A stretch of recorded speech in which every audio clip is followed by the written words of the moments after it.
నమస్తే మైత్రి న్యూస్ కి స్వాగతం. ముందుగా ముఖ్యాంశాలు.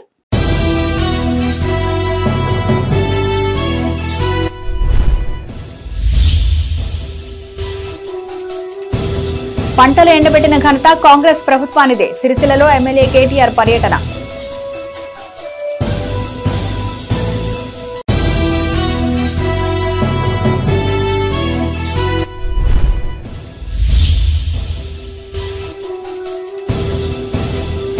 ఓటర్ అవగాహనలో భాగంగా 5K రన్, యువతకు పలు సూచనలు చేసిన అధికారులు.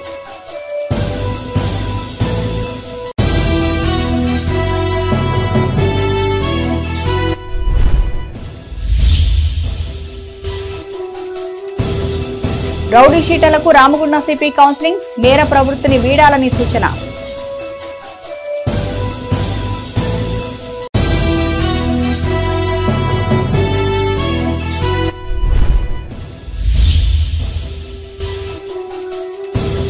కన్నుల పండుగ వేములవాడ రాజన్న కళ్యాణం, వేలాదిగా తరలి వచ్చిన భక్తజనం.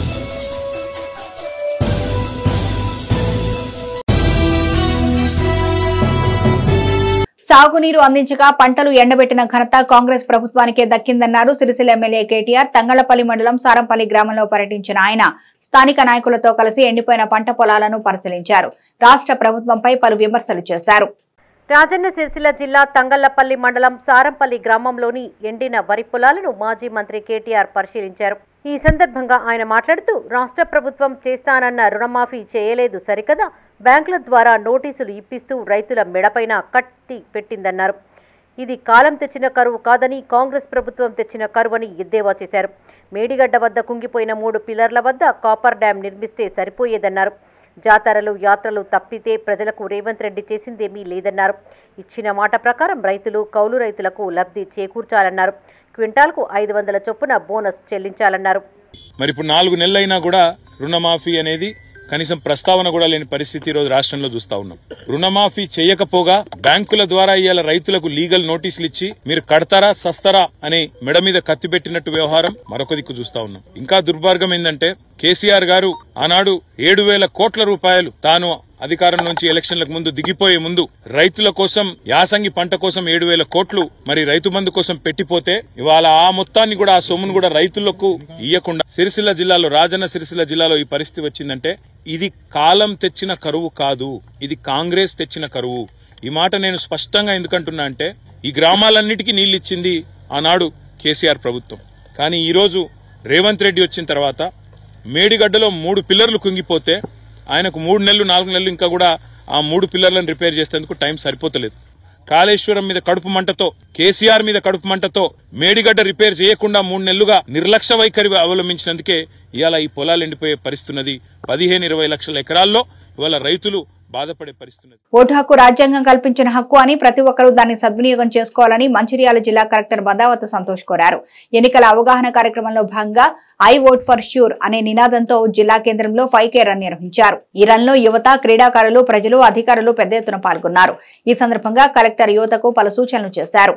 ఎన్నికల అవగాహన కార్యక్రమాల్లో భాగంగా మంచిర్యాల జిల్లా కేంద్రంలో ఐ ఓట్ ఫర్ ష్యూర్ నినాదంతో 5K రన్ నిర్వహించారు. ఈ కార్యక్రమానికి ముఖ్య అతిథిగా జిల్లా కలెక్టర్ బదావత్ సంతోష్ హాజరై రన్ను ప్రారంభించారు. పట్టణంలోని డాక్టర్ బిఆర్ అంబేద్కర్ చౌరస్తా నుండి ప్రభుత్వ బాలుర ఉన్నత పాఠశాల మైదానం వరకు ఈ రన్ కొనసాగింది. ఈ సందర్భంగా కలెక్టర్ మాట్లాడుతూ ఎన్నికల కమిషన్ ఆదేశాల మేరకు 18 సంవత్సరాలు నిండిన ప్రతి ఒక్కరూ ఓటరుగా నమోదు చేసుకోవాలని సూచించారు. ప్రజాస్వామ్యంలో ఓటు వజ్రాయుధం వంటిదని, దీంతో భవిష్యత్తు తరాలకు మంచి నాయకులను ఎన్నుకోవాలని కోరారు. ఈ కార్యక్రమంలో డీసీపీ అశోక్ కుమార్, జిల్లా స్థాయి అధికారులు, యువకులు, క్రీడాకారులు, ప్రజలు పెద్ద ఎత్తున పాల్గొన్నారు. అన్ని నియోజకవర్గాల్లో బెల్లంపల్లి, చెన్నూరు, మంచిర్యాల అన్ని నియోజకవర్గాల్లో 5K రన్ను స్టార్ట్ చేయడం జరిగింది. మనం మంచిర్యాలలో ఇక్కడ ఐబీ చౌరస్తా నుంచి మొదలు పెట్టుకొని మన జెడ్పీహెచ్ఎస్ స్కూల్ గ్రౌండ్ వరకు కూడా 5K రన్ను స్టార్ట్ చేయడం జరిగింది. సో దట్ ఇక్కడ ఉన్న అందరిని కూడా ఓటు హక్కు వినియోగించుకోవాలి. మనకు రాజ్యాంగం ఇచ్చిన ఓటు హక్కు ఏదైతే ఉందో దాన్ని వినియోగించుకోవాలి. మనకు కావాల్సిన డెవలప్మెంట్ని మనం చూసుకోవాలి. మనకు కావాల్సిన లీడర్ని మనము సెలెక్ట్ చేసుకోవాలనే ఉద్దేశంతో అందరినీ చైతన్యవంతులు చేయడానికి ఈరోజు 5K రన్ చేయడం జరిగింది. ఈ 5K రన్ కాకుండా మనము ఇక్కడ ఇంతకుముందు కూడా ఈ మన కళాజాతర టీమ్స్ పెట్టుకొని ఎక్కడెక్కడైతే లో ఓటర్ టర్న్అవుట్ పోలింగ్ స్టేషన్స్ ఉన్నాయో మనకి మంచిర్యాల నియోజకవర్గంలో ఎక్కువగా నస్పూర్లో, మంచిర్యాలలో ఉన్నాయి. సో అక్కడ మన కళాజాతర టీమ్స్ ద్వారా మనం అవేర్నెస్ క్యాంప్స్ కండక్ట్ చేయడం జరుగుతుంది. ఇప్పటివరకు కొన్ని ప్లేసెస్లో కండక్ట్ చేసాం. ఇంకా ఫర్దర్గా కూడా దాన్ని కంటిన్యూ చేస్తాం. అవే కాకుండా మనకి ప్రతి దగ్గర అవేర్నెస్ హోర్డింగ్స్, ఇంకా ఏదైనా జయంతి కానీ అట్లాంటి జరిగినప్పుడు అప్పుడు కూడా స్వీప్ యాక్టివిటీస్ చేయడం. అదేవిధంగా మనకి ఈ సీనియర్ సిటిజన్స్తోని, థర్డ్ జెండర్తోని, వాళ్ళందరితోని కూడా ఇంటరాక్ట్ అయ్యి వాళ్ళందరూ కూడా ఈ ఓటు హక్కును వినియోగించుకోవాలని చాలా రకాలుగా మనం స్వీప్ యాక్టివిటీస్ చేయడం జరిగింది. కాబట్టి ఈ సందర్భంగా మంచిర్యాల జిల్లా ప్రజలకి ఒక విజ్ఞప్తి, ఎందుకంటే మనకి ఓటు హక్కు అనేది రాజ్యాంగం ఇచ్చిన హక్కు, దాన్ని మనం అందరం ఖచ్చితంగా వినియోగించుకోవాలి. కాబట్టి పెద్దపల్లి సమీకృత కలెక్టరేట్లో పార్లమెంటు ఎన్నికల్లో పోలింగ్ శాతం పెరిగేలా స్వీప్ కార్యక్రమాల నిర్వహణపై సంబంధిత అధికారులతో అడిషనల్ కలెక్టర్ అరుణశ్రీ సమీక్షించారు. ఈ సందర్భంగా ఆమె మాట్లాడుతూ జిల్లాలో ఉన్న 3 అసెంబ్లీ సెగ్మెంట్ల పరిధిలో మొత్తం 7,15,735 మంది ఓటర్లు ఉన్నారన్నారు. ప్రతి ఓటరు ఓటు హక్కు వినియోగించుకునేలా విస్తృత ప్రచారం నిర్వహించాలన్నారు. గత ఎన్నికల్లో తక్కువ పోలింగ్ శాతం నమోదైన ప్రాంతాల్లో ప్రత్యేక దృష్టిని సారించాలని సూచించారు. స్వీప్ కార్యక్రమాల్లో భాగంగా జిల్లాలోని అన్ని విద్యా సంస్థల్లో ఎలక్టోరల్ లిటరసీ క్లబ్లు ఏర్పాటు చేయాలన్నారు. రామగుండంలో ఉన్న Singareni mining area, NTPC, Kesoram, RFCL కంపెనీల్లో పనిచేసే కార్మికుల కోసం ప్రత్యేక ఓటరు నమోదు కార్యక్రమాలు ఏర్పాటు చేయాలని అధికారులను ఆదేశించారు. ఈ సమావేశంలో ఆర్డీఓలు Hanuman Nayak, B Gangaiah, ZP CEO Narender, DRDO Ravinder, DPO Ashalatha, DEO D Madhavi, SVEEP activities జిల్లా నోడల్ అధికారి రౌఫ్ ఖాన్ పాల్గొన్నారు. Last assembly election 2018 assembly election కి 2019 పార్లమెంట్ ఎలక్షన్ కి వేరియేషన్ వచ్చిన పర్సెంటేజ్ అంటే ఒక అసెంబ్లీలో 2018లో 60 వచ్చింది అండ్ ఓవరాల్ గా లో ఓటర్ టర్నౌట్ వచ్చింది. వీటిలో ఈ ఏరియాస్ లో ఎస్పెషల్లీ యాక్టివిటీస్ టేకప్ చేయమన్నారు. సో డిపార్ట్మెంట్ దగ్గర ఉంది, మన దగ్గర డిస్ట్రిక్ట్ వరకు ఓన్లీ మన 3 సెగ్మెంట్స్ వరకు 7,50,735 ఓటర్స్ ఉన్నారు. ఇంకొకటి ప్రతి ఒక్కరు ఓట్ చేయాలి, ఎథికల్ ఓటింగ్ ఇవన్నీ మనం అన్ని చేస్తాం జిల్లా పరిషత్ అండ్ డిపిఓ. సో మీరు ఏంటంటే డిఆర్డిఓ గారు ఇప్పుడు డిఆర్డిఓ మార్క్స్ అనేది మనము ఈచ్ హౌస్ హోల్డ్ వరకు రీచ్ అవుతాయి. కాబట్టి ఒక ఫ్యామిలీకి ఒక పర్సన్కి వెళ్ళింది అంటే మొత్తం ఫ్యామిలీ కవర్ అవుతుంది. మనకి ఎన్ని ఎస్ఎంజీస్ ఉన్నాయో అన్ని హౌస్ హోల్డ్స్ కవర్ అయినట్టే ఆ మెసేజ్ అనేది రీచ్ అవుతుంది ఈజీగా. సో ఒక మన special meetings on voter awareness మీద స్పెషల్ మీటింగ్స్ పెట్టండి. సింపుల్ మన వాళ్ళు ఈజీగా చేయగలుగుతారు.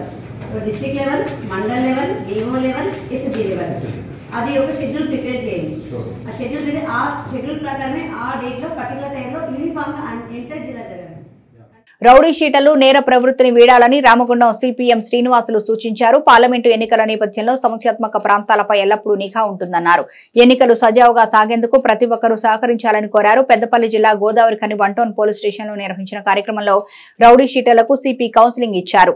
పెద్దపల్లి జిల్లా గోదావరి ఖని 1 టౌన్ పోలీస్ స్టేషన్లో రౌడీ షీటర్లకు కౌన్సిలింగ్ ఏర్పాటు చేశారు. ఈ కార్యక్రమానికి ముఖ్య అతిథిగా సిపి శ్రీనివాసులు హాజరై వారికి పలు సూచనలు చేశారు.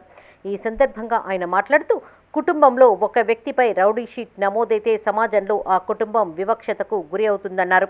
రౌడీ షీటర్లు ప్రభుత్వ పథకాలను సైతం ఉపయోగించుకోలేరని చెప్పారు. ఎన్నికల వేళ ఎవరైనా ప్రలోభాలకు గురి చేసి నేరాలను ప్రోత్సహిస్తే పోలీసులకు ఫిర్యాదు చేయాలన్నారు. నేరాలను నియంత్రించడంలో క్రైమ్ స్టాపర్స్గా మారి సమాజానికి మేలు చేయాలన్నారు. ఎన్నికల కోడ్ అమల్లో ఉన్న నేపథ్యంలో కమిషనరేట్ పరిధిలో చెక్ పోస్టు ఏర్పాటు చేశామన్నారు. పెద్దపల్లి జిల్లా వ్యాప్తంగా 209 మంది రౌడీ షీటర్లు ఉన్నారని, సత్ప్రవర్తనతో మెలిగితే వారిపైన ఉన్న రౌడీ షీట్లను ఎత్తివేస్తామని ఆయన హామీ ఇచ్చారు. అసలు ఆ రౌడీ షీట్ అనే పేరు నుంచి బయటపడేటట్టు వాళ్ళకి character modification totally paradigm shift తీసుకురావడానికి కోసం ఈరోజు వాళ్ళందరినీ చేయించాము, ఇక్కడ పిలిపించాము. అలాగే వాలంటరీగా వాళ్ళందరూ సొంతంగా ప్రమాణం చేశారు. మేము ఇక ఎప్పటి నుంచి ఎంత ప్రలోభాలు పెట్టినా, ఎన్ని డబ్బులు ఇచ్చినా, ఈవెన్ ₹1,00,00,000 ఇచ్చినా నేను ఏ క్రైమ్ చేయనని చెప్పేసి వాళ్ళ నోటి ద్వారా అన్నారు. సో అది మంచి పరిణామం. ఒకసారి మనిషికి దెబ్బ తాకిన తర్వాత దాని దెబ్బ విలువ తెలుస్తుంది. అందుకనే వీళ్ళందరికీ తెలిసింది కాబట్టి వాళ్ళు ఇప్పుడు they are the crime stoppers. Now they are not the crime proliferators, they are the crime stoppers అని మేము అనుకుంటున్నాము. అలాగే వాళ్ళకి అడ్మానిష్ చేయడం జరిగింది. అది కూడా వాళ్ళకి అర్థమైంది. వాళ్ళు ఇప్పుడు they are crime stoppers, they are not crime makers. Okay, they are not crime indulgence, they will not indulge in any crime, they will be the stoppers of the crime. So they will be wearing the mantle of the peace. సో ఇప్పుడు మనకు ఇక్కడ జరిగిన rowdy sheeters Mela కానీ Mancherial rowdy sheeters Mela కానీ దీనివల్ల మేము we are very confident that the elections will be very very peaceful and fair. Vemulawada Rajanna ఆలయంలో శ్రీ పార్వతీ రాజరాజేశ్వర స్వామి వారి కళ్యాణం అంగరంగ వైభవంగా జరిగింది. అభిజిత్ లగ్న సుముహూర్తమున పండితుల వేద మంత్రోచ్చారణల మధ్య మాంగళ్యధారణ పూర్తి చేశారు. ఈ వేడుకలను తిలకించేందుకు వివిధ ప్రాంతాల నుంచి వేలాది మంది భక్తులు తరలివచ్చారు. రద్దీ దృష్ట్యా ఎలాంటి ఇబ్బందులు తలెత్తకుండా అధికారులు తగిన ఏర్పాట్లు చేశారు.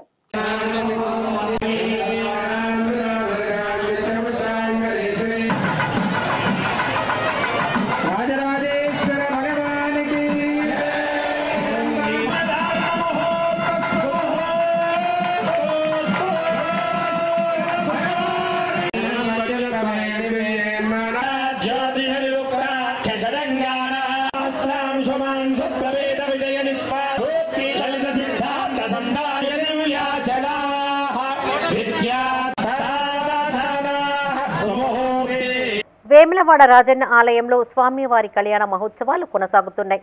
ఇందులో భాగంగా నేడు శ్రీ పార్వతీ రాజరాజేశ్వర స్వామి వార్ల దివ్య కళ్యాణం కన్నుల పండుగ జరిగింది. వరుడు శ్రీ రాజరాజేశ్వర స్వామి, వధువు పార్వతీదేవి అమ్మవారిని మేళ తాళాలతో చైర్మన్ ఛాంబర్ ఎదుట ఏర్పాటు చేసిన కళ్యాణ వేదిక వరకు ఎదుర్కొన్నారు.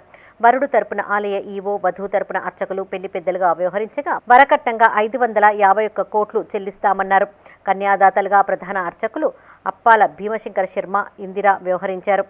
అభిజిత్ లగ్న సుముహూర్తంన ఉదయం 10:55 నుండి 12:05 వరకు వేద మంత్రోచ్చారణలతో శ్రీ స్వామివారి కళ్యాణం ఘనంగా జరిపించారు. శ్రీ శృంగేరి పీఠం ద్వారా అనుమతులు తీసుకోవాలని చెప్పని వారు కోరినప్పుడు వేములవాడ రాజన్న ఆలయం ద్వారా శృంగేరి పీఠానికి సంప్రదించగా శృంగేరి పీఠం ద్వారా కూడా శ్రీ శివ కళ్యాణోత్సవాన్ని దేవాలయం వెలుపల భక్తోత్సవంగా భక్తుల సమక్షంలో జరుపుకోవడానికి అనుమతించిన క్రమంలో ఈరోజు ప్రతి ఏటా శ్రీరాముడి కళ్యాణం ఏదైతే చైర్మన్ ఛాంబర్ ముందు జరుపుతున్నామో అక్కడే ఈరోజు శివ కళ్యాణోత్సవం జరపడం వల్ల వేలాది మంది భక్తులు స్వయంగా వీక్షించడానికి స్వామివారి కళ్యాణోత్సవాన్ని తిలకిస్తూ పరవశ్యంతో భక్తులు మరి ఆనందమయ జీవితంతో ముందుకు పోతున్నటువంటి పరిస్థితి మనకు కనిపిస్తూ ఉంది. ఈ సందర్భంగా శృంగేరి పీఠం వారికి కూడా ఈ ప్రాంత భక్తుల పక్షాన నేను ప్రత్యేకంగా ధన్యవాదాలు తెలియజేస్తా ఉన్నా. రాబో రోజుల్లో శివ కళ్యాణోత్సవం ఇంకా ఇదే విధంగా భక్తుల మధ్యలో బ్రహ్మాండంగా వేద పండితులు, వేద బ్రాహ్మణోత్సవం చేత, ప్రధాన అర్చకుల చేత మరి జరిపి లోక కళ్యాణం జరిగేలా చూడాల్సినటువంటి బాధ్యత ప్రతి ఒక్క భక్తులపై ఉందన్న భావన సందర్భంగా వ్యక్తం చేస్తూ మరి శివ కళ్యాణోత్సవం జరిపే క్రమంలో వేలాది మంది స్వామివారిని ఓవైపు స్వామివారి కళ్యాణం జరుగుతూ ఉండగా మరోవైపు శివపార్వతులు ఒకరిపైన మరొకరు తలంబ్రాలు పోసుకుంటూ శివుడిని పెళ్లాడినట్లు స్మరించుకున్నారు. అంతకుముందు EO Krishnaprasad, municipal commissioner Anvesh అధికారులు మున్సిపల్ ఆఫీస్ నుండి మేళ తాళాల మధ్య ఆలయానికి చేరుకొని స్వామివార్లకు పట్టు వస్త్రాలు సమర్పించారు. శ్రీ పార్వతీ రాజరాజేశ్వర స్వామి వార్ల దివ్య కళ్యాణాన్ని వీక్షించేందుకు రాష్ట్రం నలుమూలల నుండి వేలాది మంది భక్తులు, శివపార్వతులు తరలివచ్చారు. ఆలయ పరిసరాలు శివనామ స్మరణతో మారుమ్రోగాయి. నిజంగా మేము ఎన్నో జన్మలు చేసుకున్న పుణ్యం ఇది. ఇక్కడ ఈ శివ కళ్యాణం యొక్క ముఖ్య ఉద్దేశం వచ్చేసి ఏంటి అంటే ఇక్కడ శివుడిని పెళ్లి చేసుకుంటాం. మేము శివశక్తులు, జోగినీలు, అదేవిధంగా మా ట్రాన్స్జెండర్స్ ఇక్కడ మేము శివుడిని పెళ్లి చేసుకుంటాము. అది రుద్రాక్షతో మేము తాళి కట్టుకుంటాము. ఇక్కడ అది మేము తాళిబొట్టుగా భావిస్తాము. ఆ శివుడిలో అర్ధనారీశ్వర సగభాగంలో అమ్మవారికి ఇచ్చినట్టుగా మేము కూడా ఆ అర్ధనారీశ్వర రూపంలో ఉండి ఆ అర్ధనారీశ్వర రూపంలో మేమే ఉన్నామని చెప్పేసి అనుకోండి ఇక్కడ దాకా వచ్చి శివ కళ్యాణం. సో మేము ప్రతిసారి శివ కళ్యాణానికి రావడం జరుగుతుంది. కారణం ఏంటంటే మేము అర్ధనారీశ్వరులుగా పిలువబడతాము. సో ఏంటంటే మేము శివుణ్ణి మాలో మా భర్తగా మేము స్వీకరించి శివుణ్ణి కళ్యాణం ఆడడం జరుగుతుంది. దాన్ని దారుణం అని అంటారు. సో శివుడికి కళ్యాణం జరిగేటప్పుడు మేము కూడా పసుపు కొమ్ము తీసుకొని జీలకర్ర బెల్లం పెట్టుకొని అక్షింతలు వేసుకొని ఇలా చేసుకోవడం జరుగుతుంది. ఈ సంవత్సరం చాలా చాలా అద్భుతంగా జరిగింది. మేము చాలా కన్నుల పండుగ జరుపుకున్నాము. ప్రతి ఒక్క జోగినీలు ఇక్కడికి వచ్చి శివ కళ్యాణంకి హాజరై పసుపు కొమ్ము పెట్టుకొని నెత్తిలో జీలకర్ర బెల్లం పెట్టుకొని ఆ శివుని భావించుకుని ఇక్కడ మేము అందరూ అష్ట ఐశ్వర్యాల సుఖ సంతోషాలతో ఉండాలని, తెలంగాణ ప్రజలందరూ సంతోషంగా ఉండాలని మేము భావిస్తూ మేము సెలవు. కరీంనగర్ జిల్లా ఇల్లంతకుంట శ్రీ సీతారామచంద్ర స్వామి కళ్యాణ మహోత్సవానికి ఏర్పాట్లు చేస్తున్నట్లు ఈవో కందుల సుధాకర్ తెలిపారు. ఏప్రిల్ 15 నుంచి 27 వరకు వేడుకలు కొనసాగనున్నట్టు చెప్పారు. ఇప్పటికే అన్ని రకాల టెండర్లు పూర్తి చేశామని 17న కళ్యాణం జరిపించేందుకు ముహూర్తం నిర్ణయించినట్టు వివరించారు. అధిక సంఖ్యలో భక్తులు హాజరై వేడుకలను విజయవంతం చేయాలని ఈవో కోరారు. 2024 సంవత్సరం శ్రీరామనవమి బ్రహ్మోత్సవాలకు సంబంధించి ఏర్పాట్లు జరుగుతున్నాయి. ఒక వారం రోజుల్లో ఏర్పాట్లన్నీ పూర్తవుతాయి. దేవస్థానానికి సంబంధించినటువంటి తడికల పందిర్లు, క్యూ లైన్లు, పెండెల్స్, లైటింగ్, పెయింటింగ్ మొదలైన పనులకు సంబంధించిన టెండర్లు, కొటేషన్లన్నీ పూర్తి చేయడం జరిగినది. అలాగే జాతర గ్రౌండ్, పార్కింగ్ ప్లేసులను త్వరలోనే మేము శుభ్రం చేసి బ్రహ్మోత్సవాలకు సిద్ధం చేయడం జరుగుతుంది. ఈ యొక్క వేడుకలు 2024 సంవత్సరం లోక్సభ ఎన్నికల కారణంగా దేశవ్యాప్తంగా ఎన్నికల కోడ్ అమల్లో ఉన్నందున ఈ యొక్క ఎన్నికల కమిషన్ నియమ నిబంధనల ప్రకారం గౌరవ కలెక్టర్ కరీంనగర్ వారి యొక్క ఆదేశానుసారం ఈ ఉత్సవాలను కలెక్టర్ గారి ఆధ్వర్యంలో నిర్వహించడం. కరీంనగర్ జిల్లా వీణవంక మండలంలోని చల్లూరు, మామిడాలపల్లి గ్రామాల్లోని పలు ఆలయాల్లో జరిగిన వేడుకల్లో కాంగ్రెస్ హుజరాబాద్ నియోజకవర్గ ఇన్ఛార్జ్ ఉడతల ప్రణవ్ పాల్గొని ప్రత్యేక పూజలు చేశారు. చల్లూరు గ్రామంలోని శ్రీ వేణుగోపాలస్వామి ఆలయంలో వార్షిక బ్రహ్మోత్సవాలు కొనసాగుతున్నాయి. చివరి రోజు కార్యక్రమాల్లో భాగంగా ఆయన పాల్గొని ప్రత్యేక పూజలు చేశారు. అనంతరం ఇదే గ్రామంలో రజక సంఘం ఆధ్వర్యంలో జరుగుతున్న పోచమ్మ తల్లి బోనాల్లో పాల్గొన్నారు. మహిళలతో కాసేపు ముచ్చటించారు. మడేలయ్య ఆలయంలో ప్రత్యేక పూజలు జరిపారు. అనంతరం మామిడాలపల్లి గ్రామంలోని శ్రీ రాజరాజేశ్వర స్వామి దేవాలయంలో జరిగిన విగ్రహ ప్రతిష్ఠా వేడుకల్లో పాల్గొన్నారు. ఆయన వెంట పార్టీ నాయకులు, కార్యకర్తలున్నారు.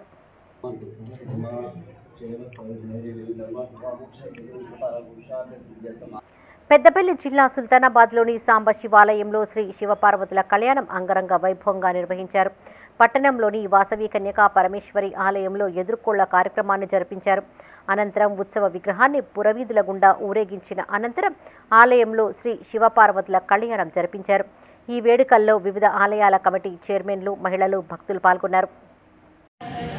సాంబశివ దేవాలయం, స్వయంభూ సాంబశివ దేవాలయం ఈ యొక్క కళ్యాణం ఇది దాదాపుగా 40 సంవత్సరాలది.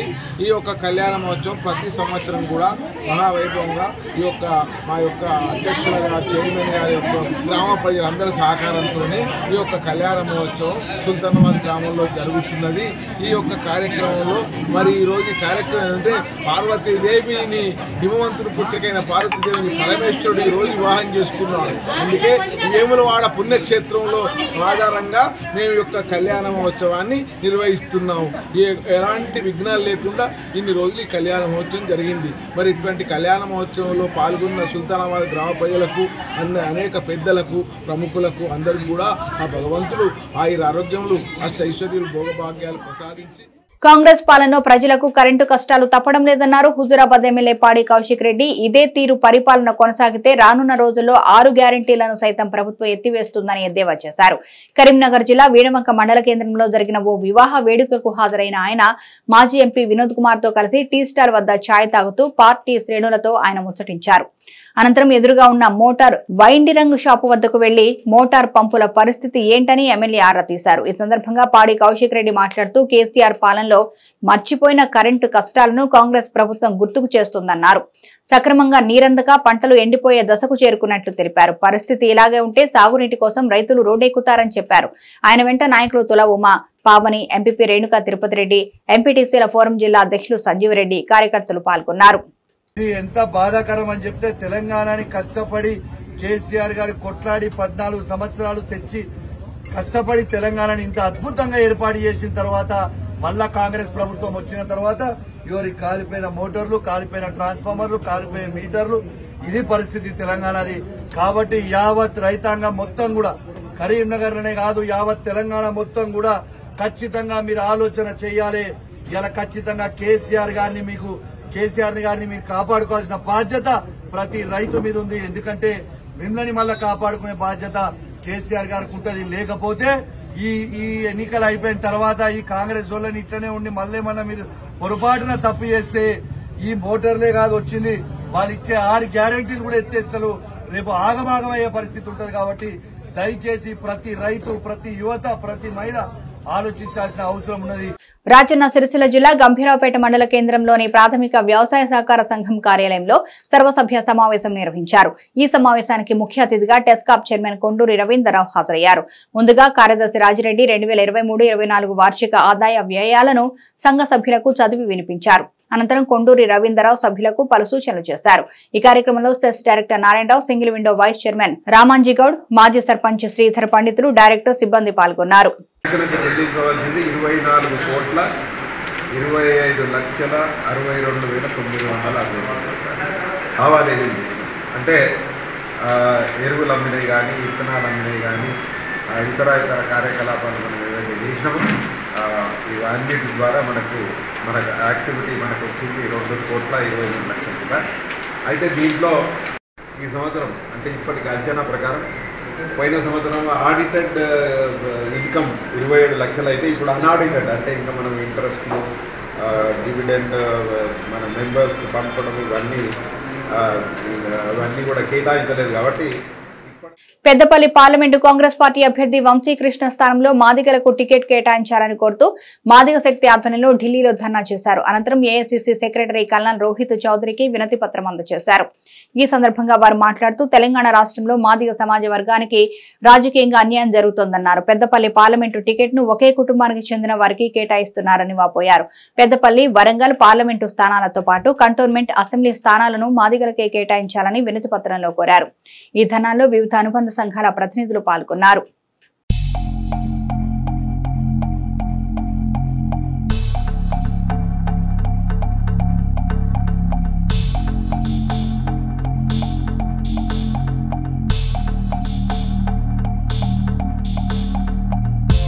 పెద్దపల్లి జిల్లా సుల్తానాబాద్ మున్సిపాలిటీలో 7వ వార్డులోని పారిశుధ్యాన్ని మున్సిపల్ చైర్పర్సన్ గాజుల లక్ష్మి రాజమన్లు పరిశీలించారు.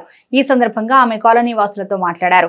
కాలనీలను శుభ్రంగా ఉంచేందుకు ప్రతి ఒక్కరూ సహకరించాలన్నారు. కాలనీలు పరిశుభ్రంగా ఉంటే ఎలాంటి రోగాలు దరిచేరవని వివరించారు. ఇండ్లలోని తడి, పొడి చెత్తను వేరు చేసి మున్సిపల్ సిబ్బందికి అందించాలని సూచించారు. చెత్తా చెదారం ఎక్కడ పడితే అక్కడ పడేయొద్దని చెప్పారు. పారిశుద్ధ్య సిబ్బందితో పేరుకుపోయిన మురుగు కాలువలను శుభ్రం చేయించారు. అనంతరం ఇంటింటికి తిరుగుతూ స్థానిక సమస్యలను ఆరా తీశారు. చైర్పర్సన్ వెంట స్థానిక కౌన్సిలర్ కూకట్ల గోపి సిబ్బంది ఉన్నారు.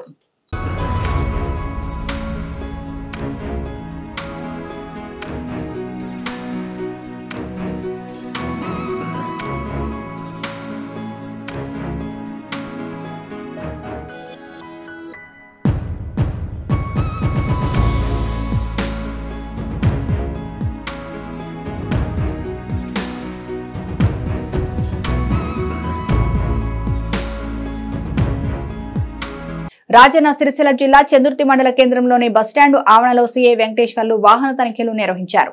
ఈ సందర్భంగా ఆయన మాట్లాడుతూ ఎన్నికల కోడ్ అమల్లో ఉన్న నేపథ్యంలో సరైన పత్రాలు లేకుండా 50,000కు మించి నగదు తరలించరాదని సూచించారు. తాగి డ్రైవింగ్ చేయదని, సీటు బెల్ట్ తప్పకుండా ధరించాలన్నారు. వాహనాలకు సంబంధించిన అన్ని ధృవీకరణ పత్రాలు వెంటే ఉంచుకోవాలని చెప్పారు. ఆయన వెంట సిబ్బంది ఉన్నారు.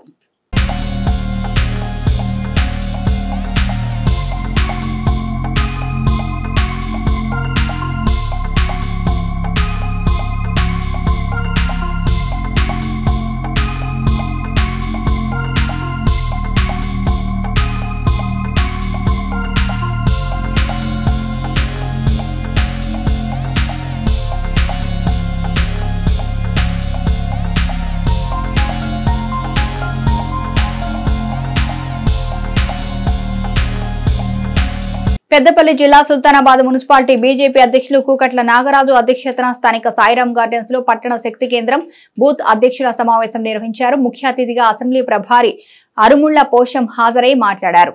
పెద్దపల్లి పార్లమెంట్ అభ్యర్థిగా గోమాస శ్రీనివాస్ కు టికెట్ కేటాయించినట్లు తెలిపారు. శక్తి కేంద్రం బూత్ కమిటీల అధ్యక్షులు తమ పరిధిలోని ఓటర్లకు కేంద్ర ప్రభుత్వ పథకాలపై పూర్తి స్థాయిలో అవగాహన కల్పించాలని సూచించారు.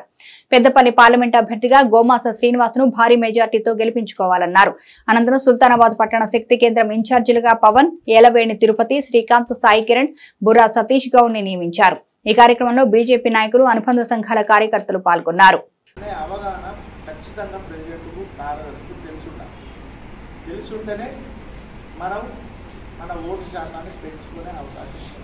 లేకపోతే ఎట్టి పరిస్థితుల ఎలక్షన్ మూమెంట్లో ఎట్లాగో నరేంద్ర మోడీకి హవా ఉన్నది. మనం అయోధ్య కట్టినాం, తర్వాత అప్పటి ప్రచార ఆర్భాటాన్ని బట్టి మనకు ఓట్లు పడతాయి అంటే ఓకే, అదంతా కొంత పార్టీషన్ ఉంటుంది, ఒక 10%, 20%. కానీ బూత్ అధ్యక్షుడు, కార్యదర్శి వారితో పాటు ఇంకా సభ్యులైతే ఎవరైతే ఉన్నారో ఖచ్చితంగా ఇంటింటికి వెళ్ళాల్సి, ప్రతి డోర్ తట్టాలి. పెద్దపల్లి జిల్లా కేంద్రంలో నూతనంగా నిర్మించిన కట్ట మైసమ్మ తల్లి సుబ్రహ్మణ్య స్వామి ఆలయాల్లో విగ్రహ ప్రతిష్టాపన వేడుకలు ఘనంగా నిర్వహిస్తున్నారు. ఈ వేడుకల్లో ఎమ్మెల్యే విజయరమణారావు దంపతులు హాజరై ప్రత్యేక పూజలు చేశారు. అంతకుముందు ఆలయ కమిటీ సభ్యులు మంగళ వాయిద్యాలతో ఎమ్మెల్యే దంపతులకు స్వాగతం పలికారు. పూజా కార్యక్రమాల అనంతరం అర్చకులు కమిటీ సభ్యుల ఆధ్వర్యంలో సత్కరించి అమ్మవారి ప్రతిమను బహూకరించారు. ఈ కార్యక్రమంలో ప్రజా ప్రతినిధులు, కాంగ్రెస్ నాయకులు, కార్యకర్తలు పాల్గొన్నారు. రాజకీయాలకు, పార్టీలకు అన్నిటికీ అతీతంగా మన మైసమ్మ తల్లి అంటే అది మా కులదైవం. ఆ అమ్మవారు లేక మాకు ఇబ్బంది అవుతా ఉంది. కొన్ని కారణాలతోని ఆ గుడిని తీసేసినా కూడా, కొన్ని శక్తులు గుడిని కట్టలేకుంటున్నా, ఆ రోజు ఏదైతే మా రజక సోదరులకు మాట ఇచ్చి నేను గెలిచినాక వారం 10 రోజులలోనే కొబ్బరికాయ కొట్టి గుడి నిర్మాణం ప్రారంభిద్దాం, మీరేం ఆందోళన చెందద్దు, టెన్షన్ పడద్దు అని చెప్పి ఆ రోజు చెప్పి, మరి అమ్మవారి దయ వలన పెద్దపల్లి నియోజకవర్గ ప్రజలందరి ఆశీర్వాదంతో పెద్దపల్లి మున్సిపాలిటీ పరిధిలోని 9వ, 10వ వార్డులో జరుగుతున్న రోడ్డు విస్తరణ పనులు చేపట్టిన కాంట్రాక్టర్ పై చర్యలు తీసుకోవాలని స్థానికులు డిమాండ్ చేశారు. స్థానిక కాలనీలో వారు మీడియాతో మాట్లాడుతూ రోడ్డు విస్తరణ పనుల్లో భాగంగా ఇరువైపులా కొలతల ప్రకారం కూల్చివేతలు జరగాల్సి ఉండగా ఓ పోలీసు ఉద్యోగి ఒత్తిడి కారణంగా తొలగింపుల్లో అసమానతలు చూపిస్తున్నారని ఆరోపించారు. ఈ విషయాన్ని అధికారుల దృష్టికి తీసుకువెళ్లినప్పటికీ పట్టించుకోవడం లేదని వాపోయారు. ఇప్పటికైనా స్పందించి సదరు కాంట్రాక్టర్ పై చర్యలు తీసుకోవాలని కోరారు. రోడ్డు చేస్తామని చెప్పి చెప్పిండు, ఒకవేళ సమానం చేస్తామని చెప్పి చెప్పిండు. ఒకవేళ వినని పక్షంలో మా రూల్స్ మేము పాటిస్తాము. అనవసరంగా ఎవరైతే రోడ్డు మీదకి ఎన్క్రోచ్ అయ్యి బిల్డింగ్లు కట్టిరో వాళ్ళని కూలగొడతామని చెప్పి కూడా చెప్పడం జరిగింది. ఇది చెప్పడమే కాకుండా, ఈ మాటలలో కాకుండా, ఈ విషయంలో నగర కమిషనర్ కావచ్చు, టీపీఓ కావచ్చు, ఇక్కడ స్థానిక కాంట్రాక్టర్ కావచ్చు, దీని విషయంలో న్యాయం చేయాలి. లేకపోతే మాత్రం మేము ఈ రోడ్డు పనులు జరగనిచ్చే పరిస్థితి లేదు. అందరికీ ఒకే రకమైన న్యాయం జరగాలని చెప్పి ఈ సందర్భంగా నేను తెలియజేస్తూ, అభివృద్ధిలో అందరూ భాగస్వాములు కావాలి. మేము 100కు 100% భాగస్వాములు అయినాము. మేము మా ల్యాండ్ పోయినా కూడా మేము భరించుకున్నాము. ఒక సైడ్ మాత్రమే భరించుకున్నాము. అటు సైడ్ మాత్రం కొన్ని డబ్బులకా దేనికా తలొగ్గి అటు సైడ్ పనులు చేయలేక ఈరోజు విడిచిపెట్టడం జరిగింది. దీనిపైన ఎట్టి పరిస్థితుల్లో కూడా మేము ఊకునేది లేదు. 100% మాకు న్యాయం చేయాలని చెప్పి మీ సందర్భంగా తెలియజేస్తున్నాం. కేంద్రంలో బీజేపీ అధికారంలోకి వస్తే రాజ్యాంగాన్ని రద్దు చేస్తారని బీఆర్ఎస్ నాయకుడు ఆర్ఎస్ ప్రవీణ్ కుమార్ విమర్శించారు. పెద్దపల్లి జిల్లా గోదావరి ఖనిలో ఓ ప్రైవేట్ హోటల్లో ఆయన మీడియాతో మాట్లాడారు. రాజ్యాంగం రద్దయితే రిజర్వేషన్లు కోల్పోతామని, దేశం చీకటమయమవుతుందన్నారు. బీజేపీ, కాంగ్రెస్ రెండు ఒక్కటేనని, బీజేపీకి ఓటు వేస్తే మతపరమైన విద్వేషాలు నెలకొంటాయన్నారు. అనంతరం మాజీ మంత్రి కొప్పుల ఈశ్వర్ మాట్లాడుతూ పంటలకు సాగునీటిని అందించడంలో కాంగ్రెస్ ప్రభుత్వం విఫలమైందన్నారు. రైతులకు మద్దతుగా పెద్దపల్లి జిల్లా కేంద్రంలో 36 గంటల దీక్ష చేపట్టనున్నట్లు చెప్పారు. నిజానికి ఈరోజు రాజ్యాంగాన్ని ప్రమాదంలో నెట్టింది బీజేపీ ప్రభుత్వం. మరి వాళ్ళు ఈసారి గెలిస్తే రాజ్యాంగం రద్దవుతుంది. ఇవాళని తెలంగాణ ప్రజలకు చేతులు జోడించి పాదాభివందనం చేస్తూ రిక్వెస్ట్ చేస్తున్నా, దయచేసి కేంద్రంలో బీజేపీని కానీ రాష్ట్రంలో కాంగ్రెస్ కానీ ఓడగొట్టండి. ఆస్తుల కోసం కాదు, అంతస్తుల కోసం కాదు, మన బతుకు కోసం. రాజ్యాంగం బాబాసాహెబ్ అంబేద్కర్ గారు రాసిన, ఎంతో శ్రమించి 2.5-3 సంవత్సరాలు ఎంతో శ్రమించి ఆరోగ్యాన్ని చెడగొట్టుకొని మనకిచ్చిన భారత రాజ్యాంగం, మనిషి ఆత్మగౌరవంతో బతికే విధంగా పనిచేసిన మరి అవకాశం ఇచ్చిన భారత రాజ్యాంగం, అది రేపు బీజేపీ గెలిస్తే మొదటి రోజునే రాజ్యాంగాన్ని రద్దు చేస్తామంటున్నారు. దాని స్థానంలో ఒక కొత్త రాజ్యాంగాన్ని తీసుకొస్తామంటున్నారు. మరి కొత్త రాజ్యాంగం ఎట్లా ఉండబోతున్నది? కొత్త రాజ్యాంగం చీకటి యుగంలోకి మనం తీసుకోపోబోతున్నది. రిజర్వేషన్లు పూర్తిగా రద్దు కాబోతా ఉన్నాయి. ఎక్కడైతే ఇప్పటికే ఎండిపోయినటువంటి పొలాలు ఉన్నాయో 25,000 రూపాయల నష్టపరిహారం చెల్లించాలని డిమాండ్ చేస్తూ ఉన్నాం. మీ యొక్క సంఘీభావాన్ని తెలపాలి. మీకోసం మేము, మా కోసం మీరు. బీఆర్ఎస్ పార్టీ ఎప్పుడైనా రైతు కేంద్రంగా పనిచేసిన విషయం మీ అందరికీ కూడా తెలుసు. 9 సంవత్సరాలలో 1 ఎకరా కూడా ఎండనీయకుండా రైతులకు అన్ని రకాల సౌకర్యాలను అందించినటువంటి ప్రభుత్వం బీఆర్ఎస్ ప్రభుత్వం. కాబట్టి రైతులకు రక్షణ నిలబడడం కోసమే ఈ 2-3 రోజులలో కేసీఆర్ గారు కూడా రైతులకు సంఘీభావం తెలపడం కోసం, వాళ్ళకు అండదండలు అందించడం కోసం వారు కూడా పర్యటన చేయబోతా ఉన్నారు. ఈ సందర్భంలో మేము ఇక్కడి నుంచి ఈ నిరసన దీక్షను చేస్తా ఉన్నాం. రైతులందరూ కూడా దీనికి మద్దతుగా రావాల్సిందిగా కూడా కోరుతా ఉన్నాం. ఇవి బులెటిన్ విశేషాలు. మరో బులెటిన్లో మళ్ళీ కలుద్దాం. చూస్తూనే ఉండండి మైత్రి న్యూస్.